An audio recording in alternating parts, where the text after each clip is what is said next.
Lori at Southern Art Gallery, and today I thought we would look at different watercolor cold press 140 pound papers as alternatives to arches, since that's the primary paper that most watercolorists use. I use arch also, but I received these samples from Jackson's in the UK. I actually ordered these, and I thought it would be kind of fun to look at the different alternatives. Now, the first one we're going to look at is Stonehenge, and actually I got this from the company. And the way we're going to do this is we're just going to lay a flat wash on each one. And I'm going to try to keep these as consistent as I can. We'll do a gradiated wash and see what we get. Okay, and this is the Stonehenge Aqua Cold Press 140 pound. And we'll lay it over there to dry. This is Strathmore 400 series, which is a wonderful paper to practice on. Oh, I have some turquoise in my brush. That is not good. Let's see if we can get that out of there. So that'll be a little bit different. I'm going to keep a wet edge.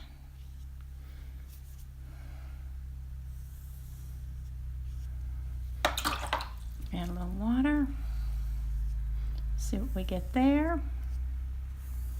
And then we'll go back and see if we can lift a little bit out of this.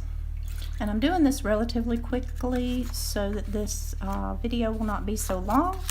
This is Bockingford, which is from the UK. This is 140 pound cold press. It doesn't say on here if this is 100%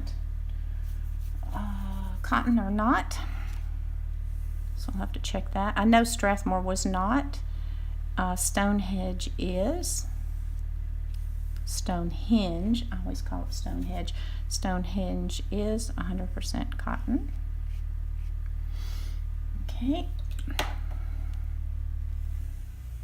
And if you would like to order these samples from Jackson's, they're very inexpensive, and the postage to the United States is very inexpensive. Here's another one by, and Bockingford is also, and Saunders are made by the same St. Cuthbert's Mill. This is 100% cotton, the Saunders. This is hot press. So that got in there by mistake, but we'll go ahead and use it. Hot press is used primarily by botanical artists and artists looking for a high level of detail. This is a paper by Canson. And I'm not going to attempt to pronounce this because I know I would pronounce it incorrectly, but you will recognize it. I do like Canson papers. This is 140 pound rough. I think we should not be using that. So let's move that out of the way. Here's that one in 140 pound cold press. And that's what we're looking for right there. Does not say that this is 100% cotton though. So we'll have to check that.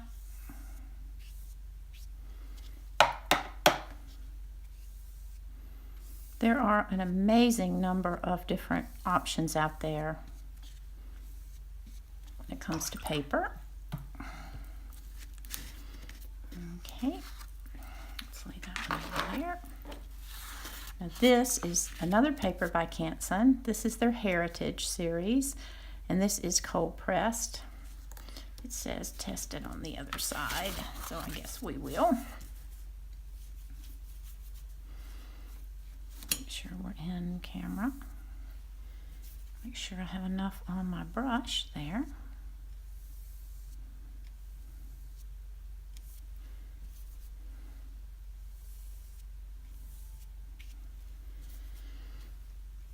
And you really can't tell how much these papers will buckle just by doing this. But none of these appear to be buckling significantly just from doing this little test. So that's good. Okay, and we will put that one over here. This is Artistico Fabriano. This is a very popular paper. Also, this is 100% cotton, and I believe a lot of people use this as an alternative to Arches.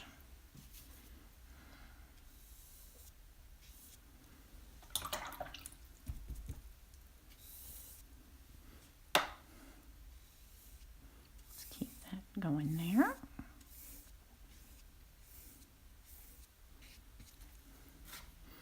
Okay, and this is just how the samples came. This is the samples from the St. Cuthbert's Mill. This is how the Fabriano Artistico came. And there we have it. So let's go back with the first one that we started with.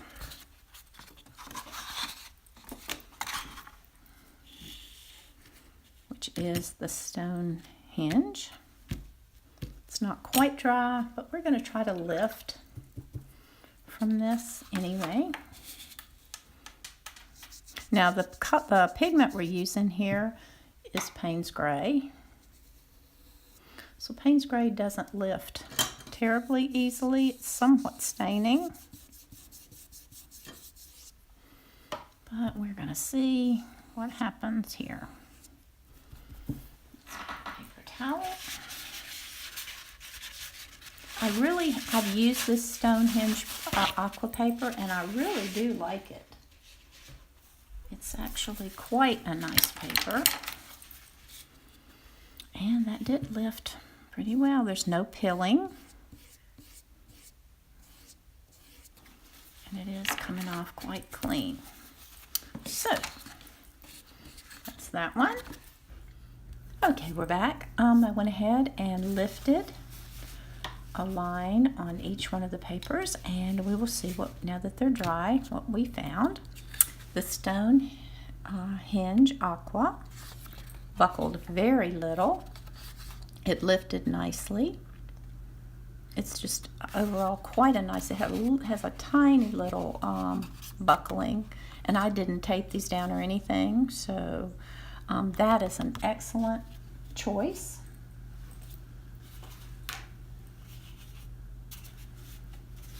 I forgot, this is the Canson Heritage that I laid to the side, and it also, it's slightly, I don't know if you can see that, buckled just a slight bit, but it's actually has quite a nice finish on it. This is a very nice paper. And since I forgot to lift on this one, I'll go ahead and do that.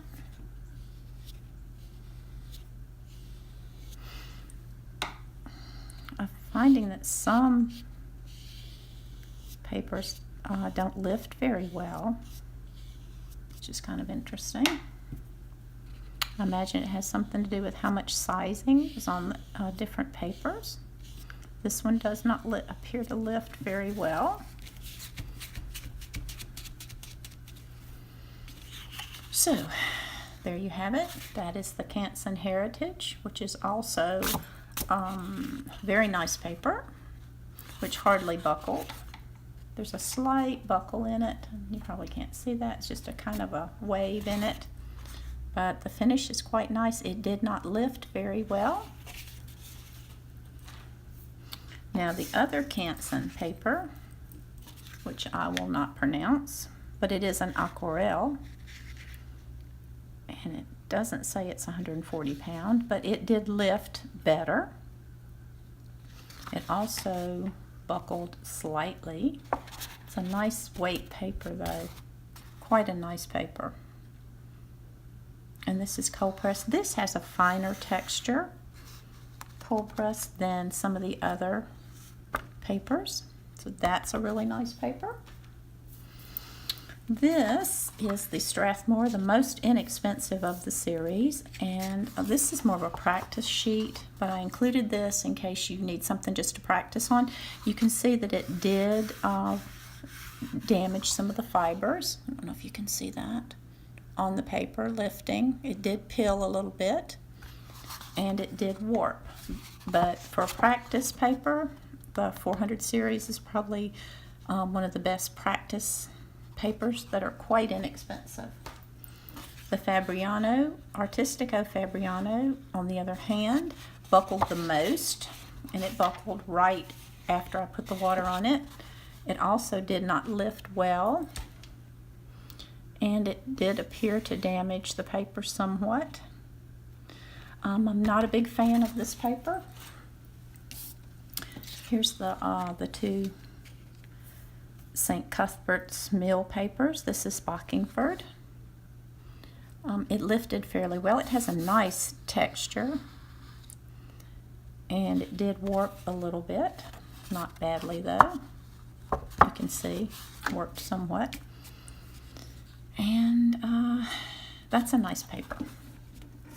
Now this is the one, this is the interesting one. This is the Saunders Waterford hot press, which I included by accident, and it warped the very least, which really surprises me because I thought hot press would warp the most, but it really warped the least. It did not lift back very well, which isn't surprising for hot press paper, but for hot press paper, this is quite a nice paper. And it is 100% cotton. So there you have it. We'll go through them one more time. This is the hot press by Saunders Waterford. This is the Bockingford, which is readily available in the UK. And it, as you can see, this is the Artistico Fabriano, which did not lift very well. This is the Stratford, which did damage the grain of the paper a bit. This is probably these are my favorites, the Canson. This one, this Aquarelle. I really like this paper. And the Heritage. I really like this paper. And I really like the Stonehenge, which I have been using for a while. And I will show you the latest little watercolor that I did on Stonehenge paper. Let me get that. This is a painting I finished yesterday on Stonehenge on their watercolor block, 140 pound. And this was heavily loaded with water. The background was done 3 or 4 layers. And as you can see, it dried beautifully, but it was on a block. So I would suggest that if you are looking for paper to actually make quality paintings on, and you're using less expensive paper, I would get the blocks. And if I was just practicing, I think I would probably just continue to use the Strathmore 400 as a practice paper. And I do think there are some alternatives to Arches. So there you have it. And I hope this was helpful. And if you enjoyed this, please give us a like and a thumbs up, and subscribe to our channel where we are always putting out new videos. Thank you.